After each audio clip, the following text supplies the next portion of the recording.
The night had that kind of chill that seeps into your bones, the kind that makes every breath visible. My name's Ethan, and I was halfway through my 5th delivery of the evening. Just another Friday night, just another stack of pizzas. At least, that's what I thought. When I pulled up to the address, an old apartment building with flickering hallway lights, I almost turned around. The elevator was broken, of course, so I climbed 4 flights of creaky stairs with the pizza box balanced on one arm. I knocked. No answer. Then, just as I turned to leave, the door cracked open. Standing there was a woman, mid-30s, maybe, wearing an oversized sweater and a look that said she hadn't slept in days. Her eyes were red, not from tears exactly, more like exhaustion that had soaked too deep. "You can just leave it there," she said softly. I nodded, set the box down, and handed her the receipt. She reached for her purse, but her hand trembled. Something in me hesitated. "You okay, ma'am?" I asked. She looked up for the first time. Her lips parted as if she wanted to say something, then stopped.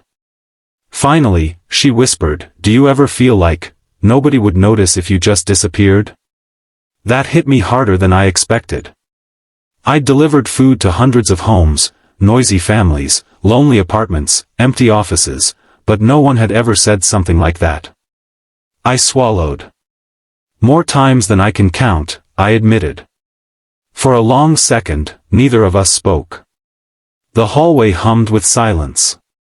Then she whispered the words that would stay with me forever. "Want to make tonight different?" I didn't know what she meant at first. But when I looked closer, I saw the candles on her table, half-burned, surrounded by unopened takeout boxes. A single chair sat across from an empty one. "Would you sit with me for a bit?" she asked quietly. "Just talk. I don't want to be alone tonight." Every rule from my job screamed no. I had another order waiting. But something stronger, something human, made me stay. I stepped inside. For the next hour, we just talked. About nothing and everything. Her name was Grace. She used to be a nurse. She told me she'd lost her husband a year ago, car accident, and that tonight was the anniversary. Her friends had drifted away after the funeral. Life had gotten quiet. Too quiet.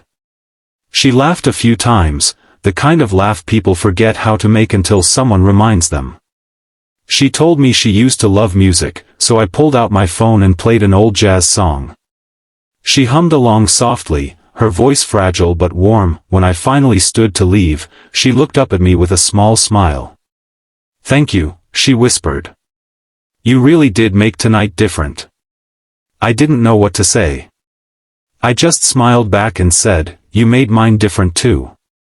A week later, I got another order to the same address. This time, when she opened the door, she looked different, rested, brighter. She'd cut her hair, and there were flowers on the table instead of candles. "I was hoping it'd be you," she said. I started volunteering again. At the hospice where my husband was treated. That hit me in the chest. One night of kindness, one small choice, had somehow sparked something in her. Before I left, she handed me a folded note. I didn't open it until I was back in my car. It said, "You reminded me that people still care, that life can still change, even when it hurts. Keep being that reminder for others." I sat there for a while, letting her words sink in.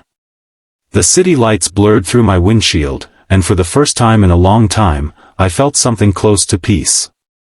I still deliver pizzas. Still climb those stairs, still see faces I'll never meet again. But every night, I remember Grace, and the night she whispered something that changed more than just my shift. Because sometimes, we're not sent to deliver food. Sometimes, we're sent to deliver hope. Moral. A single act of kindness can turn someone's darkest night into a new beginning. You never know whose life you're changing, even when you think you're just the delivery guy.